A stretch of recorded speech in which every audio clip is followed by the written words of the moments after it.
Well, good afternoon, morning, evening, whenever you're listening to this.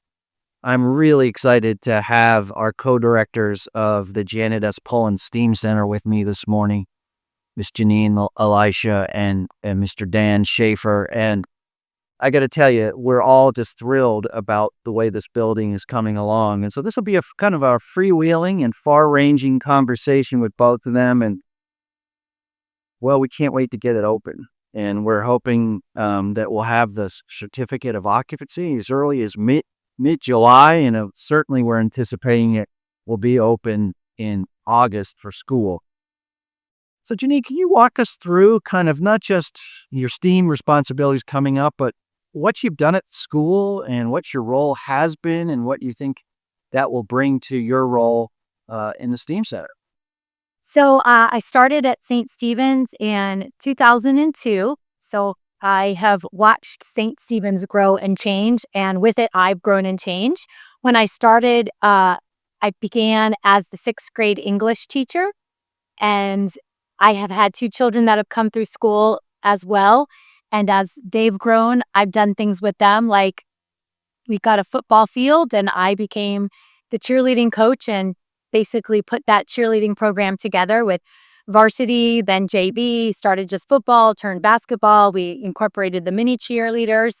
I also, when I first started, was the choreographer for all of our big all-school musical, which eventually adopted into being more of an assistant director role.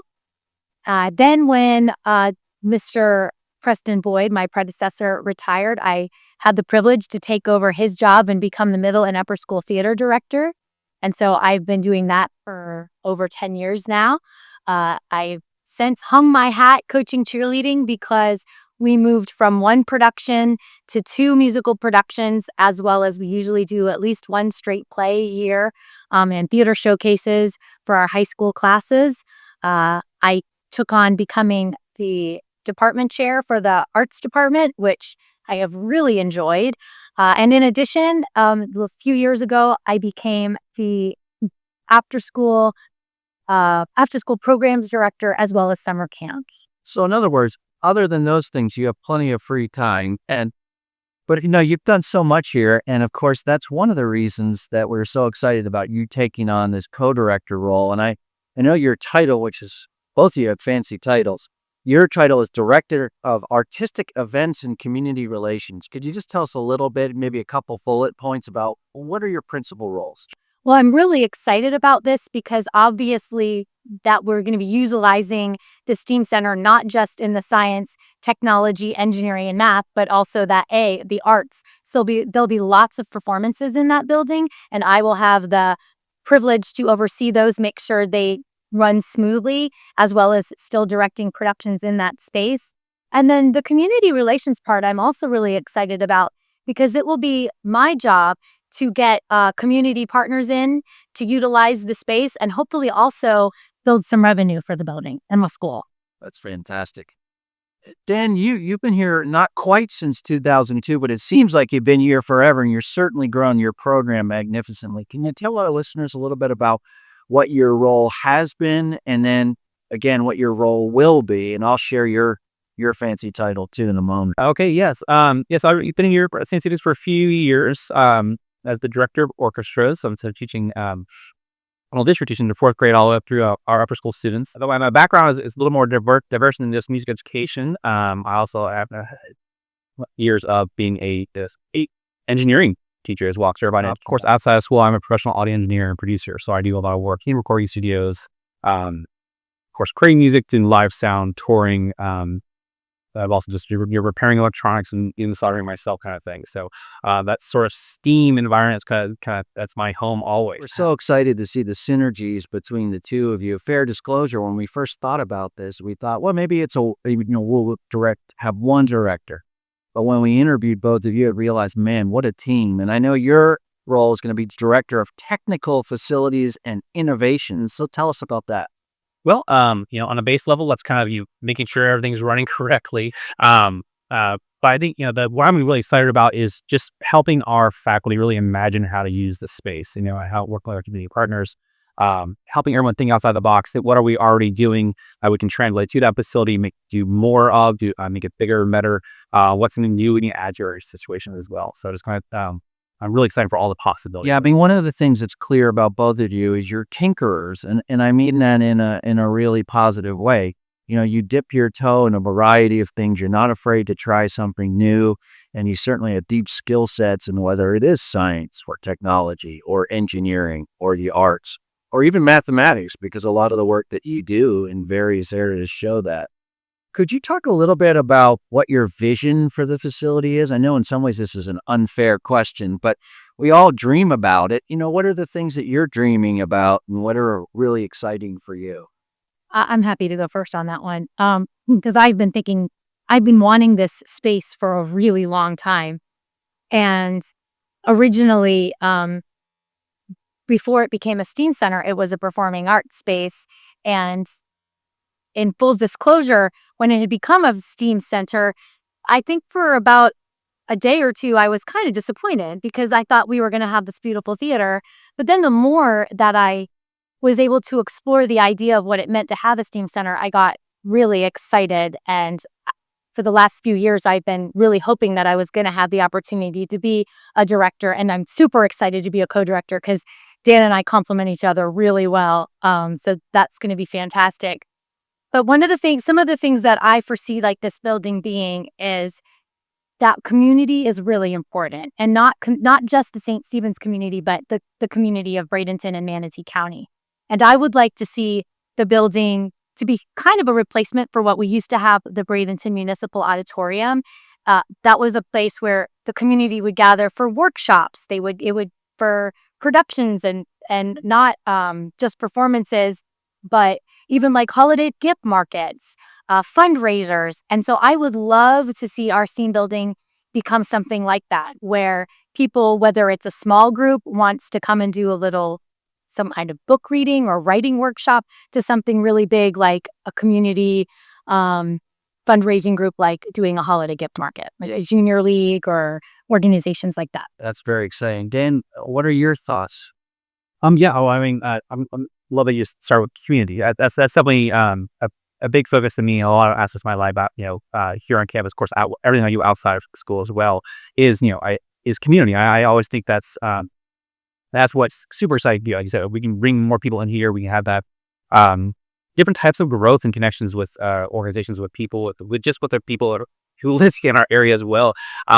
So that's super exciting to me. Of course, like, in the academic sense, like as Coach B, fostering other competitions, we could host things here. And of course, having a performance venue here is going to be extremely exciting too for our students here in performing arts, having a venue that really makes them shine. But we can have an event we just did recently in our in a room in our gym, and do our dragster folks come like see this made these little like balsa wood cards that are launched by little CO2 cartridges. That's something that it's actually a really big event regionally and nationally. It's a very better than it's something that we have a space that can really do that. So you've all spoken so well about this being, and you didn't use this term, but I will, almost a front door to the community. And I know I've talked to people at the Bradenton arts and community, or the convention, Manatee Convention Center. or our friends at Easter Seals or the Boys and Girls Club. But it does beg the question, and this is something I know we've had a lot of conversations around: how do we make sure that our own students, don't get locked out of the building that, ultimately is for St. Stephen's and our students? So how do you envision, having that balance to make sure that our students really still are, as they always are, our number one priority? Well, we started with a meeting this morning on the calendar, and that's the very first thing that we did. Is we've gone through to speaking to teachers and administrators and determining what are the important events that we want to make sure that occur in the STEAM Center. So that's obviously first. And I think Dan and I both are really excited to be able to meet with the teachers individually, because collaboration is so important to us, and it is a STEAM center. So for our teachers to be able to meet for us to brainstorm with them individually and then partner and pair with them so they can come up with collaborative lessons, and then they can use the collaboratory that we're going to have in the STEAM Center to create those lessons, will be beautiful. As the theater teacher, I'm really excited about that because we have sets to build. I teach a production class that I want to be able to have Dan come in and help support that with our new soundboard, our new lighting board. So we're going to be able to move beyond just building sets, but really being able to do an impressive technology component that we haven't really been able to do in my Yeah. temple classroom. And one of the things that you point out, and I think it's important for folks to understand, is there are multiple spaces in this building. So we hope that sooner rather than later, anybody listening to this, just reach out to us. We'd love to give you a tour even before it's open. But you have what you refer to as the collaboratory, kind of this very public space. It's not just a lobby. It's an area that students and adults can work together. They can have conversations. You have, of course, the main venue, the theater, where they can be used for a variety of things, from strings to CO2-propelled cars to robotics competitions. And then in the back of the house, you have that STEAM lab. And one of the questions that I get regularly is, are younger students allowed to be in the building, or will all the classes be in there? And one of the things that I've been trying to make sure everybody understands is, yes, our younger students not only allowed to be in this, they will be in it. And this space is intentionally flexible. So you might be working in your classroom and then have a project that you say, you know what, we need to get over to the STEAM centers, continue to that work. Or we've done the foundations here, now let's take it to that next level. So I'm just really, really excited that, and I want to make sure everybody understands, this is a physical space for everyone. Now, I have to ask both of you, because when we announced that you were taking these new roles, there was a combination of delight and sadness. People were saying, well, are they going to stop teaching? Are they going to? So can you speak? I know not everything's solidified yet, but is it your intention to continue, Dan, for example, with the strings? Oh, 100%. Yeah, I would not be walk away from that. So we've been growing the music program here in Tacoma Arts for a couple of years now, and I just thrilled how that is growing and moving forward, and we're not done. Yeah, or so. Yeah. That's good. I had to get that part in there, and I know, Jeannine, you're going to continue with. We can't do everything, right? But you're going to continue with those things that has made this school so special. Speaking of special, at the gala, we announced a partnership with a not-for-profit called Fungication. And their mission is to serve youth in the area, particularly those that are underserved in STEM areas. And I wanted to take a moment first to just talk about kind of the three aspects of that relationship. The first is they're going to be on site along with both of you to continue to support our teachers in their evolution in using this space. So they're not going to replace our teachers. And as I jokingly said to our teachers, you're not allowed to show up and say to Jeannine or to Dan or to our Fungicators, okay, my kids are here, I'm going to lunch, right? This is still our teachers driving the learning and driving the design. But now they have incredibly talented people alongside them to work with them. Secondly, they're going to help us create after-school programs, not only for our own students, but equally importantly, to connect us into the broader community. Summer programs in the same way, longitudinal, not just one and dones. And so they will continue to spread the word about what we're trying to do at St. Stephen's. And then finally, a combination of both supporting and even hosting some large events like robotics or, like drone exhibitions, but also partnering with us with foundations. So we go out to the broader philanthropic community and say, with great sincerity, this is both a space for our students, but it's also one that serves the broader community. So just want to, and this is evolving, but you both had a chance to meet the executive director last week, near to Thompson Pemberton and their board members. And I'm just kind of interested. What were your impressions? Well, I've actually known Nirda for a long time. We used to teach together back at our Liquor Ranch high school days. So we actually ran the Technological Student Association Club there together. So I'm used to working with her in robotics and with competitions and in this kind of larger picture. So her energy is just unstoppable. She is so driven, but so passionate about teaching and sharing that sort of get the creativity of thinking outside the box. She said, wants to create thinkers. She wants to create people, engineers in daily life kind of suits. And so I'm really excited to work with her. And I think, of course, what Honey Facial will be doing for our faculty in after school, it lines up perfectly with what I'm doing as well. Yeah, that's fabulous. I actually, until you said that, Dan, did not know that you had a previous opportunity to work with her. So that's just even better news. Exciting. Jeannine, your thoughts? Yeah, I really enjoyed our time together, and I would agree with you. Like, her energy is infectious, and I'm super excited to have a partnership with them. The knowledge that they bring, the years of training, the board members that came had just such a diverse background. And very impressive. Like, it was very impressive. And Or actually literal rocket science. yes, yeah. And then, at the same time, not just rocket science, but like worked on movies. And so what they can bring with that life experience is going to, I think, be really beneficial to our students and stimulating, and as well as for our faculty. It's not just, and I don't mean this in a derogatory way, but when I say it's not just another teacher, I mean, because teachers are important and wonderful, but I've been a teacher for 20 years, so I don't have quite the life hands-on experience, especially in the STEM world.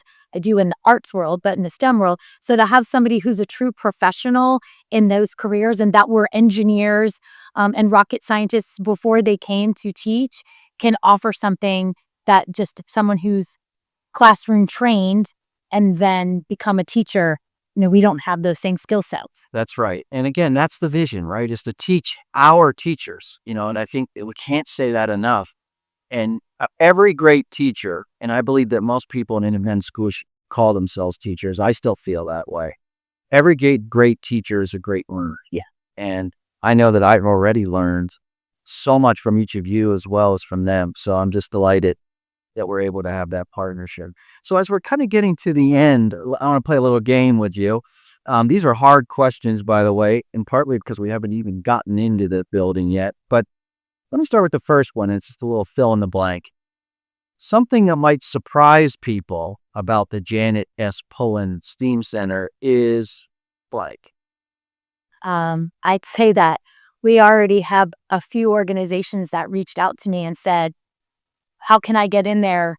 I've got dates. I want to use it in March or May, which is really exciting. And we haven't really even done any publicizing, but just people driving by or people that know us from the community have reached out to me and said, we want to have our event there. Yeah, doors aren't even open yet. People are eager to be there. But, yeah. Dan, do you have another blank that you might fill in that's been either a surprise to you or think will be an exciting surprise to others? I just love how much potential the space has, its possibility for everything we're going to be able to accomplish there. And I think it's, I'm excited to learn how I'm going to easily surprise myself with what we're able to accomplish. Yeah, one of the most important articles I've probably read in the last 20 years was talking about a concept known as associationalism. And essentially what it meant is the leaders of tomorrow are going to be people that have a broad enough intellectual, educational background that they can make connections across disciplines in a way that really you can't do it unless you do it. And a great example of that would be something like Apple, that not only marries technology, but it design sensibilities, user concepts. And so I just think there's so much incredible opportunity in that interdisciplinary realm in this facility. All right, here's your next fill in the blank. The first thing that you plan to do when the STEAM Center opens, and I mean the day one. Okay, day what are you going to do? I'm going to ring it out. As the first step, number one for me is going to ring it out. So I play that white noise, figure out what her EQ is at. Make the facility sound beautiful. Yeah, and then while you're doing that, you might need some help. Yeah. While you're doing that, like my first question was, is the room going to be empty? Am I by myself? Because if I'm by myself, I'm going to probably be, play some music and dance my heart out. But then, like, from a work perspective, I want to get some of our beautiful fine arts artwork hanging on those walls. So I think that that's really important too. Yes, and I'm so glad you said that because one of the spaces I didn't mention was the gallery, which is going to have our students' work. We're going to hopefully have rotating art exhibitions with some of our partners. So last question, and it's really just a kind of think out loud question. In 10 years, when you fast forward, what you see in the STEAM Center is blank.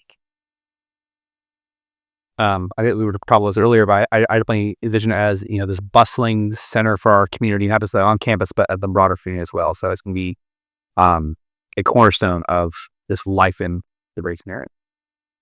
I mean, I don't, my answer is the same. Yeah, like community is the first thing. Like, I want it to be like a household name. I mean, I want St. Stephen's to be a household name, but it would just really be like, I want everyone in the community to feel like it is a place that they have access to, that it's not, oh, only St. Stephen's can go there, or, oh, only like, the best of the best or the elite. Like, it really needs to be anyone and everyone can utilize our space. Well, I think that's really well said. And I think the fact that it's named for Dr. Pullen is especially meaningful given what we're hoping this facility will be. A place that ignites our students, a place that gives our teachers the opportunity to grow and grow and grow. And then just like Dr. Pullen did, that reaches out into the community and says, we want to be part of making Bradenton better and better. So thank you. We're excited. Again, those of you sitting at home and listening, if you want to see it, write one of us. We'll take you through, and certainly we'll see you in August when we open it for the first time. Take care. Have a great summer and be well.